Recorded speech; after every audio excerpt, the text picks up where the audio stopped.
All right, this is the Wednesday radio night Zoom. Lyles is going to show and tell here. Everyone, please turn off your audio and just so no background noises interrupt Lyles while he's doing his presentation. Thank you very much. And just unmute yourself when you need to talk. Thank you very much. Well, I won't take long. What I brought with me this evening is a. Let me turn my computer also. Let me see so I can see what you guys are seeing. It's a Atwater Kent Model 19. It's similar to a Model 20, which there's a whole lot of Model 20s out there, but this one only has 4 tubes in it instead of 5.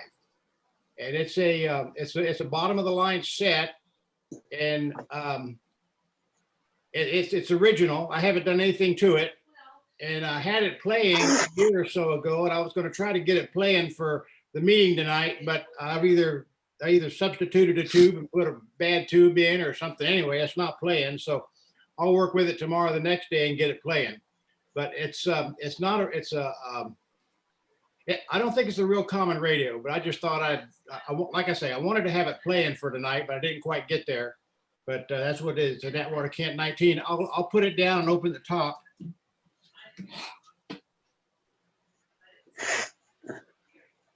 Looks pretty clean.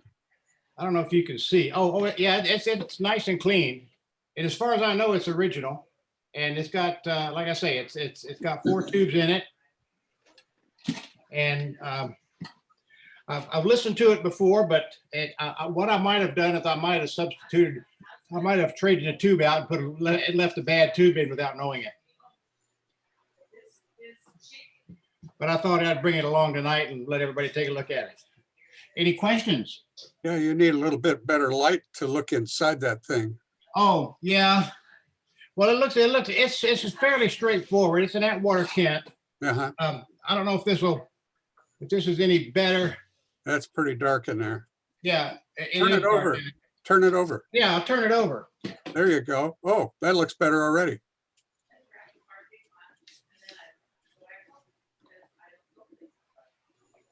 Well, still pretty dark. But, yeah, it's dark in there. Oh, Lyles, get away from the dark, but it's nice. It's real clean. Mhm. so Lyles, are those 4 tubes? Are they all O&As, or does it have a? Or they are okay. Well, it says you can have an OO in the detector stage, but an O1A works just fine. Oh, okay. Like I say, it has played before, but I must have traded tubes with some other radio and left a bad tube in this one. Can you explain the dials on that, Lyles? What? Can you explain the dials? What are all the dials for? What the dials are for? Yeah.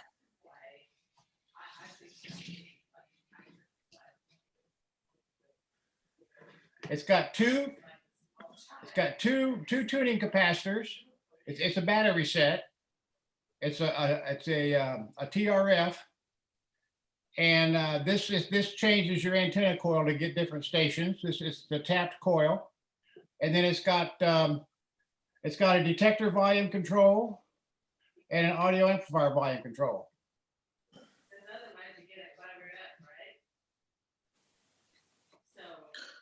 So what are the voltages on that, Lyles? Does it have 135 for the your B plus power, or is it just running 9? Well, you let us know what it is.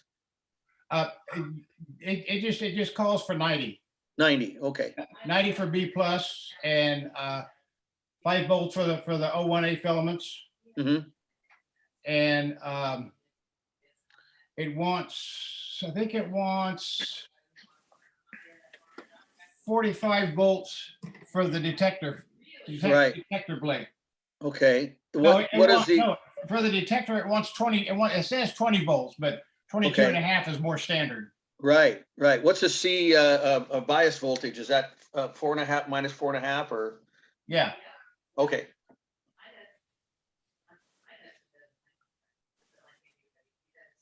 Yeah, it's very straightforward. And I think it looks like a nice set. I think back in its day, it was the bottom of the line, Right. And when did that model come out, Lyles? 1924, 24. Okay. in that vicinity. Right. Be 100 years old pretty soon. Yes, yeah, you're right. Do you have a speaker for it, Lyles? Yeah. Yeah, I had the speaker out, and like I say, I had power to it and everything like that, but it just didn't want to play. And I think it's probably one of the 01As. I didn't have enough time to swap out a bunch of tubes. Maybe I'll have it playing next week. Yeah, get it playing. Show it to us next week. Okay. We'll tune in next week. Same time, same bat station. Yeah. Well, thank you, Lyles. Sure appreciate it. You showing me. Yeah. I like Well, I'll your let you know solar what I've been system. working on the last couple of days. I like your solar system in the back there. What? No, not your solar system. Oh, Oh, Franklin's? you mean Franklin's? Yeah, Yeah. Oh, Franklin. That's I'm out in nice. space. I'm Yeah. spacey. What can I say? Floating in space. Yeah. I like Well, all anybody your, else? I like all your turntable and all your gear in your room there, Robbie. Yeah, I've been on the air a couple of times during the mornings. Bruce is nice too. Oh yeah, he's got quite a collection of test equipment there. Yeah. Oh, speaking of test equipment, I had 4 big boat anchor their test equipments that I was storing for Ed Gunther, and they were rack pieces, all 4 of them. And anyway, he had won them in an auction. A long story that way, but he was going to come up and pick them up from me because his friend was he was going to drive into town. Well, it switched out, and this friend of his from over there in Bend Redmond area had an airplane. There's a nice big 4-seater Cessna. So Ed and this guy flew into Hillsborough Airport the other day, or when was it? Day before yesterday. And then Janet and I loaded all of those things. Man, one of them was really heavy. And then we hauled them over to the Hillsborough Airport, and then he had to tell me where they were located over there, because that is a big place. And we actually entered the airport off of off of Brookwood, and or no, Evergreen, and so off the north side of the airport there, and then hooked up. Finally found him, hooked up with him, and then he loaded those things in that plane. And the guy that was a pilot, he says, we're going to have to balance the weight on these things, because all 4 of them, I bet between all 4 of them was about 200 and something pounds at least, so it was a good thing he had a good size airplane to haul those things back over there. But then I called Ed today and talked to him to see how everything went. I guess they had a good time. It was a good flight. And from here, and they landed over there in the airport over in Redmond. So, but that was kind of an interesting little go around, little tale, with Ed and his buddy flying into Hillsborough. And then I took him those big test equipment. There's Hewlett Packard, and there was some Tektronix stuff, and just all kinds of, I'm not exactly even sure what they were. All I know is they were big and heavy. That's amazing.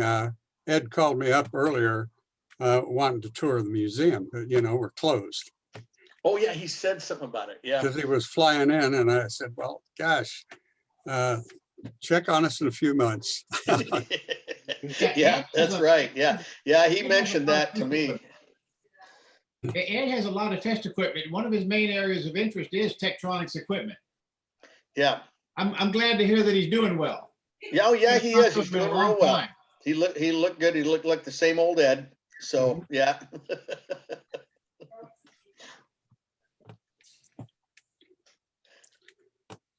So anyway, you found your way around the airport, huh? Yeah, I finally found where it was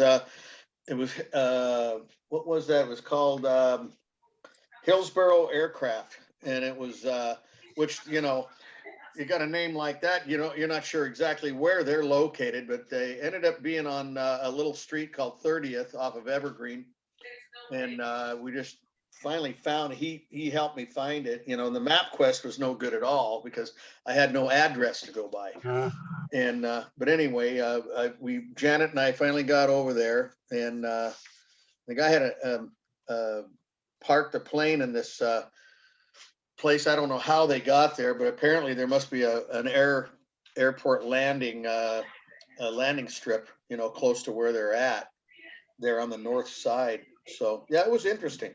So you have to go through security? No, I just drove right in, and then Gal come out and opened the gate, and I drove the car up next to the airplane, and then because we could haul these things, we didn't have to carry them any. You don't want to carry those things any further than you have to. No. So. No. But Yeah, all that good stuff seems to weigh a ton. doesn't it? yeah. These were gosh, I should have wrote down what they were, but I didn't think it was going to come up. I didn't think about it coming up in the meeting, but there was one Hewlett Packard HP device, and there was a couple of at least two, or maybe all the other three were Tektronix pieces of it. Like I say, they were all rack pieces with the handles on them. Yeah. You know, so Yeah, well, maybe that's the way to go. You can stack them up higher and higher Yeah. until, yeah, get yourself a rack and then just keep putting them in there. yeah. Well, Ed does have a lot of stuff. I know that. Oh, I'll bet he does. I wouldn't mind going over there and checking out his place, you know. Well, you know, this summer you may need a vacation out that way, and Yeah. give them a Yeah. call, you know? Well, hopefully they'll open things up, you know, because you get to see those guys, Ed and oh, who was that one? Jim, the guy Homer that comes down from Washington. Although I don't know how much longer he's going to be coming to the swap meets. And then all the guys that show up at the swap meets that you normally don't see at the regular meetings that, you know, live far away, that kind of thing. And it's always kind of nice to see those people, you know. But we've been pretty much shut out of that for this last year. I'm hoping it's going to turn around. I'm hoping we can have our swap meet in April or May. You heard anything else about that, Robbie? No, nothing yet. Everything is still shut down till about April. See what happens there. Yeah. So anybody get their shots yet? No. No, doesn't No. sound like, oh, Warren's got his? All right. Good. I tried to, but they told me to wait 2 weeks because the old timers have to wait 2 more weeks because the old timers had filled up 2 weeks worth of shots. Friend of mine, she got hers, but she's 92. Oh, good. I went up and tried to come up with a date because I'm supposed to be okay next week. But, you know, it's, well, I guess I need to check my computer. It's sitting here spinning on it for the last 45 minutes Oh, no. or an hour to try and come up with a date. I was watching Channel 8 News a few minutes ago, and the vaccines for tomorrow have been canceled because of the weather. Well, And probably the next day too. well, weather's really not supposed to kick in until the day after, isn't it? Well, that's just Well, I like I think say, it's late. watch Channel 8 tonight and see what they tell you. I think it's late tomorrow or tomorrow night, and then Yeah, it kicks in. And then I got a guy supposed to drop over a console radio, True Tone, Saturday, but I don't know, depending on, have to wait and see what the weather's like for that. mhm. Yeah, they kind of predict 4 to 5 inches of snow in Portland Thursday and Friday. Yeah, So- you're right. I love it. I'm just gonna sit here isolated and look out the window and watch it. Well, Bruce, the rest of us are going to do the same thing. That's what I'm doing too, Bruce. I'm with Let you. it snow. Yeah. We're with you. I'm going to get in my new truck and spin circles around the neighborhood in the No, snow. sounds good, Robbie. What kind of truck do you get, Robbie? I got a 2021 Tacoma. Damn Oh, teenage- nice. Damn Very nice. teenage. Ooh, wow. Yeah, it's a 4-wheel drive, and it sits up so high that my wife has to get a stool to get in the thing now. Oh, boy. Need some step sides. Huh? Now we're supposed to have the steps put in Friday, but the guy says that we got to cancel everything because of the snow. So Oh, Portland's so silly. They closed down for a little bit of snow. oh, man, I'm telling you, all these other states, that like back east and stuff, or, like Colorado, where they get tons of snow every year and it's no big deal. They're all used to it, and everybody, it's just like nothing, and then as soon as we get, a little bit of snow out here, 2 or 3 inches, everybody freaks out. Well, there is Yeah. a difference. Typically ours is kind of wet and really slick. Yeah. I've been in the snow in Chicago and they throw down all that Salt, right? salt, and the salt really gives you a grip in the ice and snow. It's It works amazing. good, doesn't it? It works good. Absolutely amazing. It ruins the cars, but it works good. Yeah, it does. So there is a big difference, Mhm. Typically we get the wet ice and snow. Yeah, that makes sense. Yeah, you're right. We're getting all of our weather's coming right off the Pacific Ocean, and so we're getting all that moisture, turns everything wet and sloppy and slick. Of course, when we get the ice too, whereas they probably don't get a lot of that back there. They just get regular fluffy snow, and so. But yeah, you got a good point there, Bruce.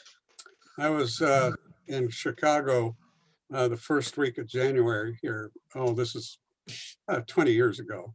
But anyway, I got stood up by one customer, so I'm going to go see the Science Museum there. And by the time I got to the other side of Chicago, it was 4 o'clock and they closed at 4:30. Museum of Science and Industry, and crap. So I went up around the lake there, and the wind is blowing the mist up and it's freezing on everything. And so there are all these big ice forms, but it's this brown ice. It's just not Oh, the nice no. clear ice. It's just ugly, brown, dirty. Oh, wow. Incredible. I saw a deal.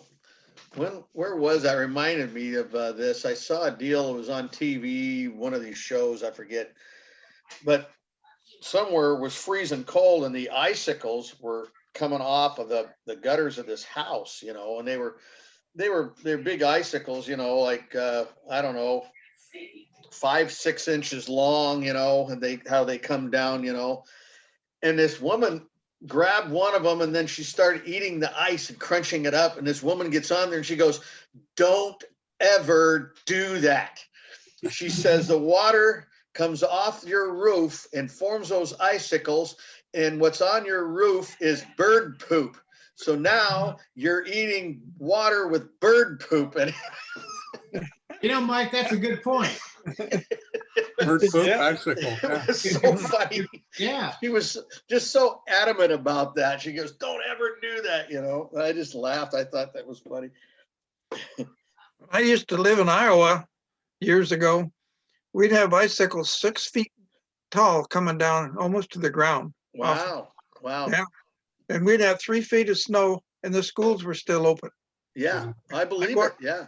I walked to school in 3 feet of snow, and they never closed the school unless it was, got 6 feet tall and everything froze.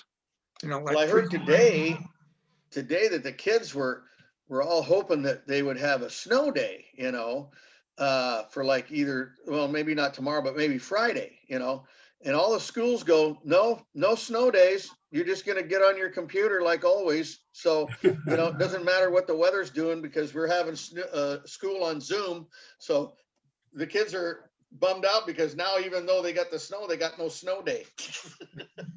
Cool. Yeah.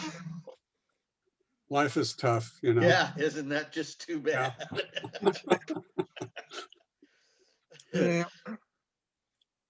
But anyway, Well, when we were in high school, there was no such thing as Zoom.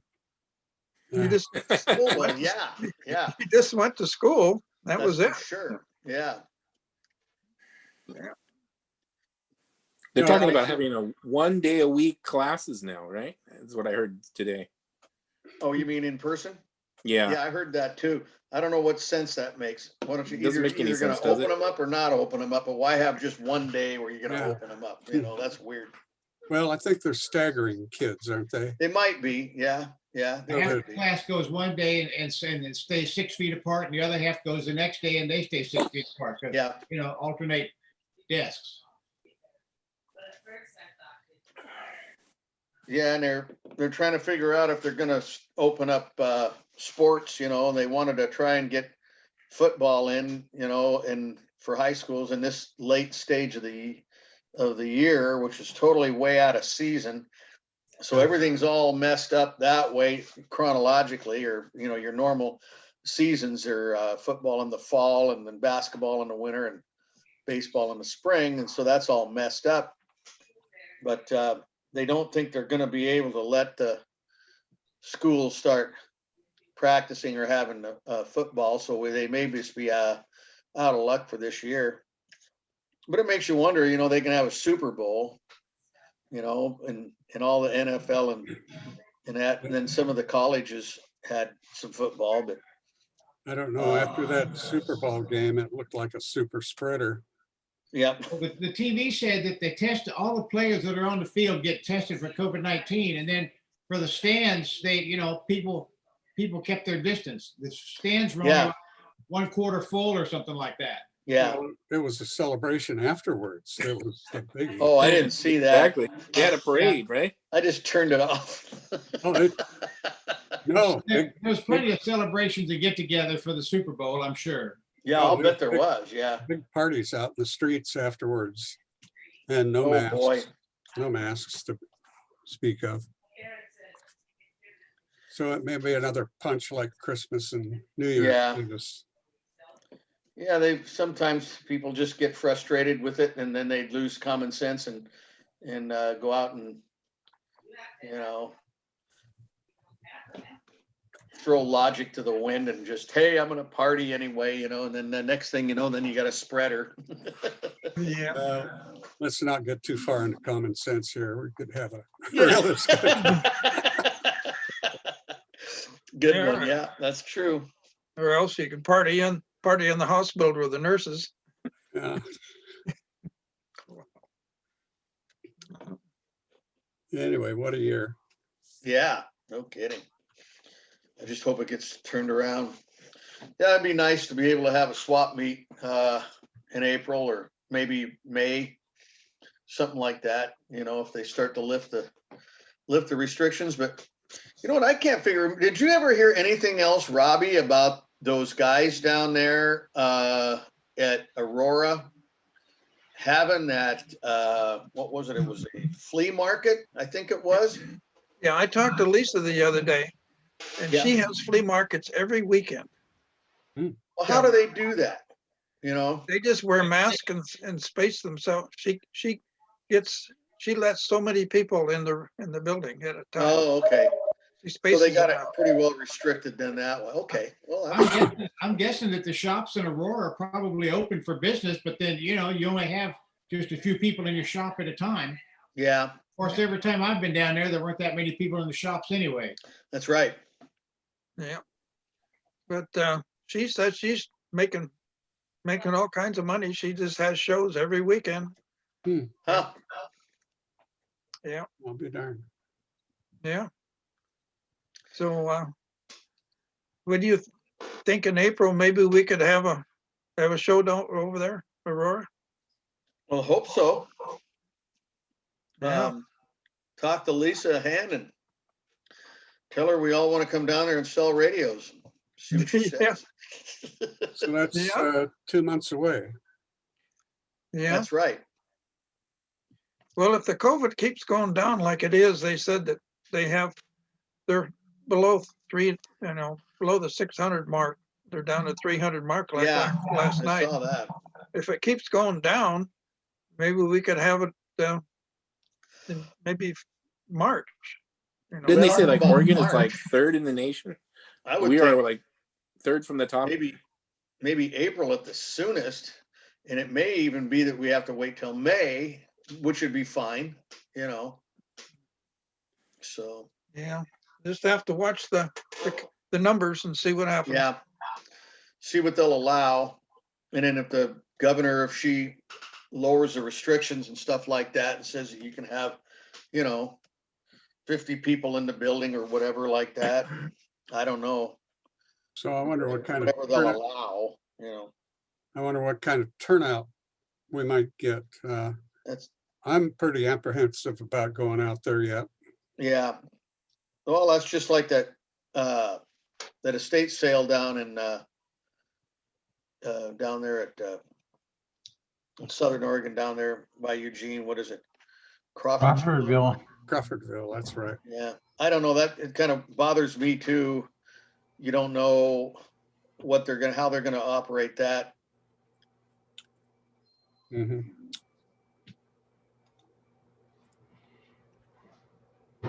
I'd rather just do the auction online. It's a lot safer. Yeah. Yep. Yeah, they got a lot of nice sets on there. And they got a lot of other stuff on there too, besides radios. And they got some televisions on there too. I looked at some of those. They're all tube televisions from the 40s and 50s, mainly. So if people are interested in that stuff, those are available. Yeah, I was looking at the Pilot there. It was $110 at the time I looked at it. Mm-hmm. I have one here, but I need Oh, do you? I need a CRT for it. Oh, yeah. Well, yeah.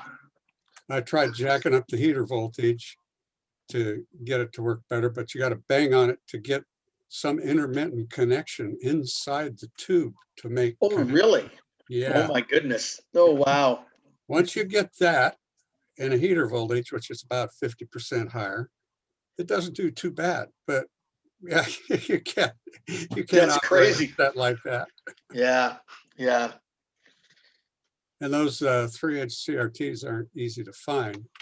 Oh, I'll bet not. You Yeah. can find the green ones for oscilloscopes, but Uh-huh. that kind of look funky, wouldn't it? That does, yeah. You don't get a good picture. Yeah. Uh, Yeah, I forget what they had. They had one portable looked pretty nice. They had some console sets, an RCA and some other ones, and they had this one that maybe that's the one you're talking about. It had a real small screen. It was about I don't know, 4 or 5 inch screen, but the unit itself was rather large. And here you have this little bitty tiny screen right in the middle. I can't remember what set that was. no, this is little all around, Yeah. little tabletop. Yeah. Okay. And it's a pressed, I don't know, I would say cardboard. I don't know what they Really? get out of pressed cardboard. I'll have to check that one out. So you say it's a Pilot, huh?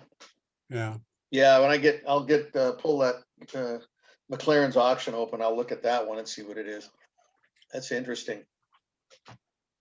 Well, I don't have the cabinet in here. Anyway.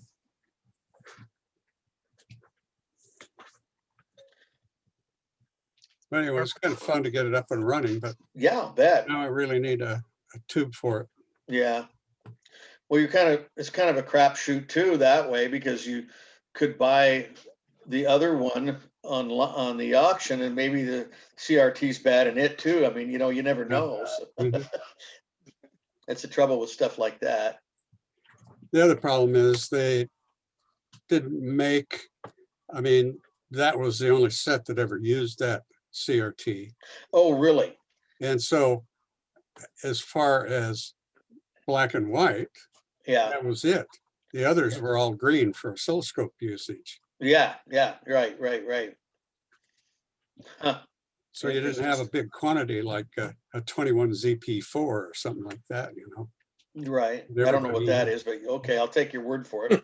Well, that was a standard 21-inch CRT, you know. Oh, okay. Everybody used it. They use that in a lot of stuff. Yeah. Okay. All right.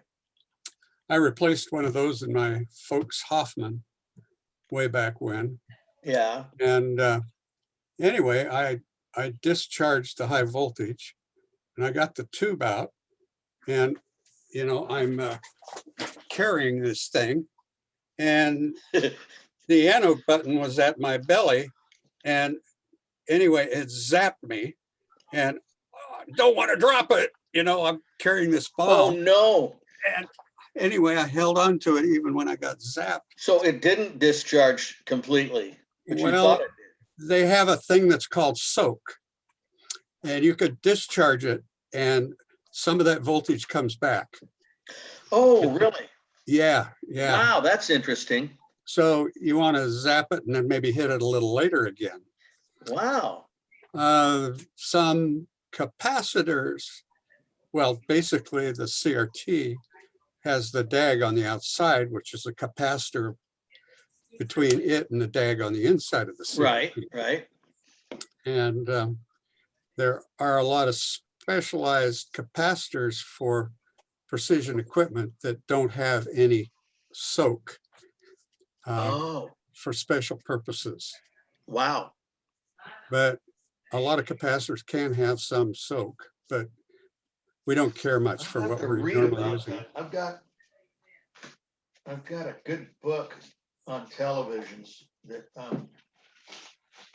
Sonny recommended this, and it's from Sam's, and it's a PhotoFact television course is the name of the book. Uh-huh. Yeah, but it talks all about, and then it starts out talking about CRTs and stuff and how they work and everything. And I started reading it and I didn't finish it, and I should go get back into reading it again, but I got distracted and got into doing other stuff or working on radios, that sort of thing. And but it's really nice. It's got good pictures in it. It shows, like this, for instance, is I don't know if you can see that. It's Sure. a diagram of a CRT, and it shows different elements of the different ones on that they came out with on early TV, and then how they changed them. Yeah. You know, and this picture here is really kind of cool. It's kind of like an exploded view of one right there. Mhm. But if you don't, and I don't know much of anything about this stuff like you do. And so it's really good for somebody that just starting out, because Sonny said it's a good book that way, because it explains everything, you know, in novice or starting out terms that you can kind of understand, then you kind of grasp and get an idea of how this stuff works. So it's a pretty cool book. Yeah, a lot of the early televisions were electrostatically deflected, like this one is. That's what they were talking about. Which you normally find in oscilloscopes for a long period of time. Yeah. And then they went to magnetic deflection. Right, For right. TV sets. And, yeah, it talks about that stuff in there. Yeah. Mhm. Yeah. Yeah, we've got a nice demonstration there at the museum on CRTs. Oh, cool, cool. Yeah. Need I'd to love to stop see in, that. I should check come it in and out check it out next when summer. you open up. Yeah. Whatever that is. Yep, exactly. No, I go in there for a few hours a week in isolation there. And it's Right. amazing how much I can get done without all the BS, but you know, I I'll miss the bet. BS too, you know. That's Well, part yeah. of the job. There is that, but then, you know, you probably miss some of that camaraderie, or at least having somebody come around once in a while if you're just there all the time by yourself. Yeah. So Anyway, so that's that. I don't know who that is. I thought somebody was talking to you. Now, do the early TVs like that, do they still run the real high voltages to make them work, Bruce, up in the I think, as I recall, this one here is like 3,000 volts. Yeah, about 3,000 volts. Yeah, that's what I was wondering. Yeah. You know, and typically when you got into the 21-inch size black and white CRTs, you were talking 20,000 volts. And then when you got into color CRTs, you were talking in the order of 30,000 volts. Really? Wow. Yeah, and when you get above 20,000 volts, you got to throw lead into the glass to attenuate the X-rays. Because as you pass 20,000 volts, you start kicking out X-rays Oh, really? with the Oh, electron that's beam hitting the interesting. glass. Yeah. Yeah. Wow. I didn't know that. So it's one reason why CRTs are hazardous, is because the glass has got lead in it. But Yeah. where's the lead going to go? Yeah. It's in the glass. Yeah, It's unless not you gonna- break it, you It's know. not going to run out down the river, you know. I mean, Right. They still use a flyback transformer, like the more modern ones in the older. actually, this one uses a separate oscillator for the high voltage that runs at 20 kilohertz or something like that. Mhm. The flyback was really when magnetic deflection came along. That's when the flyback transformer started being. And those are like 20,000 Oh, volts. okay. Yeah. Yep. The flybacks worked well for the magnetic deflection coupled together. So that's where that started. But where you had the electrostatic deflection, sometimes you had a 60 hertz transformer that stepped it way up there, but that was kind of unreliable.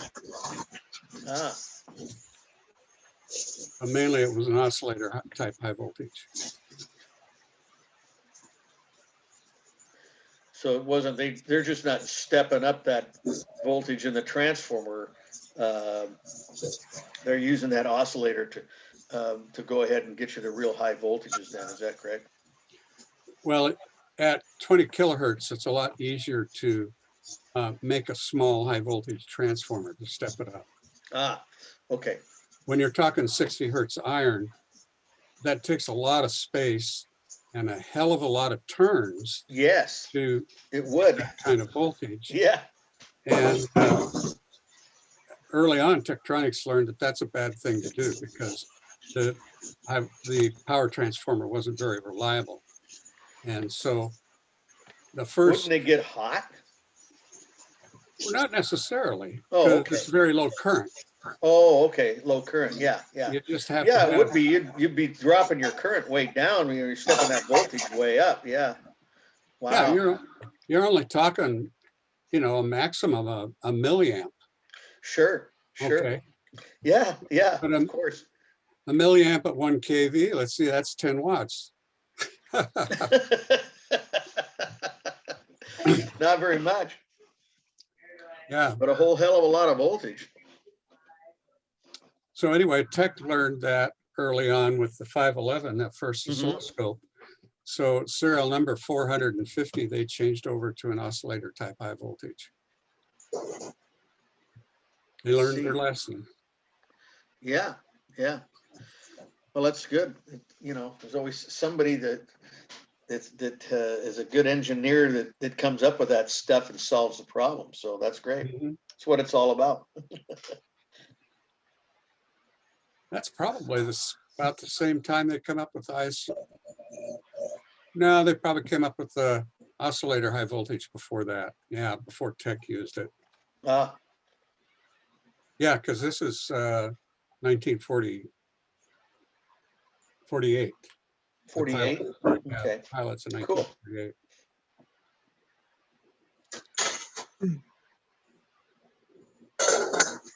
I ran into a lot of high voltage stuff a while back when I had my first linear transmitter. The plates would operate on 6,000 volts, 22 amps, and had one tube that was a 4-1000, and it was a foot and a half tall, about a foot wide. And it had that great big transformer that weighed over 100 pounds. And Holy every cow. time I tried to use that crazy thing, I key it, I could almost feel 1,000 volts just rumbling through there to the whole room. And at times at night, I did an experiment one time on my tower. I put 2 fluorescent light bulbs, 8-foot bulbs on the side of my tower. Yeah, I went to key it, and those things lit up and blew to pieces, you know, with that no 6,000 kidding. volts. Wow. Well, how many watts were you putting out, Robbie? 1,000 watts. 1,000 watts. Okay. Yeah. Or if I got it up to 1,500 watts. Did you? Yeah. And that was, when you keyed that thing, you could hear that blower come on and that thing just humming and almost shaking right there on the table. And I just said, okay, this is enough of this. I just quit. I And the just put that lights, thing away. and the lights dimmed. Oh yeah, I even had a 220 volt circuit. I had to run a 220 volt circuit off of my AC panel to make it run right. Wow. But it was the voltage was just too much to handle. You know? Holy cow. This And is had what you two need to great big- measure. Yeah, I had 2 resistors a foot long, 2 inches in diameter for discharge that thing. And I just gave it up. I said, this is just too much. Well, did I talk to you guys about, as I read this somewhere, I can't remember where, about the British over there at Bletchley Park, they during the war they wanted to broadcast with as much power as they possibly could, because they wanted to broadcast over into Europe, and where the Nazis were sending out all of their propaganda, and they wanted to flood that German station with enough wattage.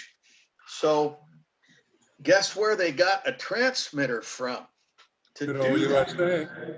They got it from Crosley. Because that was, remember when if you ever read the Crosley book, when he decided to build that transmitter, and some of those tubes in that transmitter were 6 feet tall, and he was broadcasting at 500,000 watts. And when the British got it, they upped the wattage on it to 600,000 watts, and then because they wanted to flood out all of Goebbels' propaganda from the Nazis. So that was quite a story, quite an interesting thing. And then as soon as I read that, I was thinking to myself, well, you know, that's what Crosley did. And lo and behold, if they didn't get the transmitter from him, because he couldn't use it anymore because the FCC shut him down. Yep. So that turned out to be an interesting story, you know. So what they did was when they would run bombing flights over, the Germans had shut off their radio, their propaganda, because they didn't want any homing device, you know. Right. And so they would pop up that 600 kilowatts and simulate the German radio station with their propaganda. Oh, Okay. really? Yeah. Oh, this is great. I didn't know this part. Oh, I was just reading that in this, oh gosh, I think I showed it once, but Yeah. I'll have to dig it out. This book that I got talking about the Bletchley Park, mainly the radio stuff going on. Yeah. You know, they had portables in these Dodge ambulances and stuff that they used a lot. And but anyway, this 600 kilowatt one, they would penetrate it into Germany and take over. And they had it down to milliseconds. When the power went off on the German stations, they were back. Man. They were up, keyed in, and That's away cool. they went. That is really cool. And they had these guys that had the same voice and Oh, no kidding. characteristics. And oh yeah, they worked on that Wow. thing. To beat That is Japan. amazing. Yeah. Yeah. Fake them out. Yeah. The beginnings of Radio Free Europe, I guess. I don't know. Yeah, I was reading some articles on that station too, and a lot of the transmitter tubes were cooled by water. They had water Yeah, circulating around That's them. right. You're right. Yeah, I remember. I read that too, Robbie. That's right. Yeah. Yeah, that's And all- interesting. All their high voltage, their 10,000 volt voltage and stuff to run the tubes, run in glass. The wires are run inside of glass tubes, to insulate them. Because of the voltage would just arc all over the place. You know? Yeah. I can imagine. So did they have to use deionized water to cool, or did they have a, I'm not sure what kind of water they used, but it had a high pressure pump on it, and it was just the water was just circling right around those things. I think there's 4 of them in there. I wonder if they had like a radiator or something to cool that, when it came back out, or how They had that set up. they had a pond out and back. Oh, a pond. Oh, okay. All right. Big- That would big- work. A big huge tank like a swimming pool back there, and they circulate the Yeah. water out there, and Well, then they that's- pump it that's back in. right. Kind of like a nuclear power plant. But I'm wondering whether they had DI water in a small system and then they used the pond from a heat exchanger from the DI Heat water. exchanger, yeah, on that. It's Yeah, a they may DI have. water doesn't conduct electricity. And so you could have Oh. to submerge the damn tube. I don't know how they Yeah. cool them. Yeah, that sounds reasonable, Bruce, that, they may have had a heat exchanger from the water from the pond to cool that, the DI water. What is DI water, by the way? Is it distilled? Yeah, Yeah. basically distilled. Just distilled water, right? So there's no minerals in there. That means that it wouldn't conduct electricity, right? Yeah, It's Or DI. normal water has Yeah. enough minerals in it that it will conduct electricity. yeah, that's what conducts the electricity in water is the minerals, not the water itself. Well, DI water is actually it'll have 18.3 megohms per centimeter. Come again? What? The conductivity of DI water is 18.3 megohms per centimeter. So if you have You're breaking up Peter. pretty bad. 18.3 meg. Well, that's not Yeah, very 18. much. 18.3 megohms per centimeter. So if you have a centimeter, if you have a centimeter part, make sure 18.3 megohms across it. Dave, Oh. you're breaking up real bad. Yeah, we can't really understand you that well. Okay. But yeah, they use DI water in a lot of electronics and stuff. Yeah. Well, guys, I'm gonna have to go now. Okay. Okay, Robbie. The other thing with regular water is you can get electrolysis going on when you've got voltage. And so you can basically evaporate your wires or you can plate your wires. Yeah. So that's another reason to have the DI water anywhere around electricity. Okay, well, good night, everybody. All right. Good night, Good night, Robbie. Robbie. Good night, I'm gonna- good night, Robbie. I will see you. We'll See you see you. Saturday. I'm see you gonna sign off as well. So you guys all have a good week and enjoy, and I will see you next week. Yeah, go play in the snow. Yep, I will think do. I'm gonna sign off. I'm gonna sign off too. I'll see you at the meeting. Me too. See you guys. We'll see you. See you Saturday. Bye. Okay, see you later, Mark. You still there, Mark? No, guess not. Okay. Still here.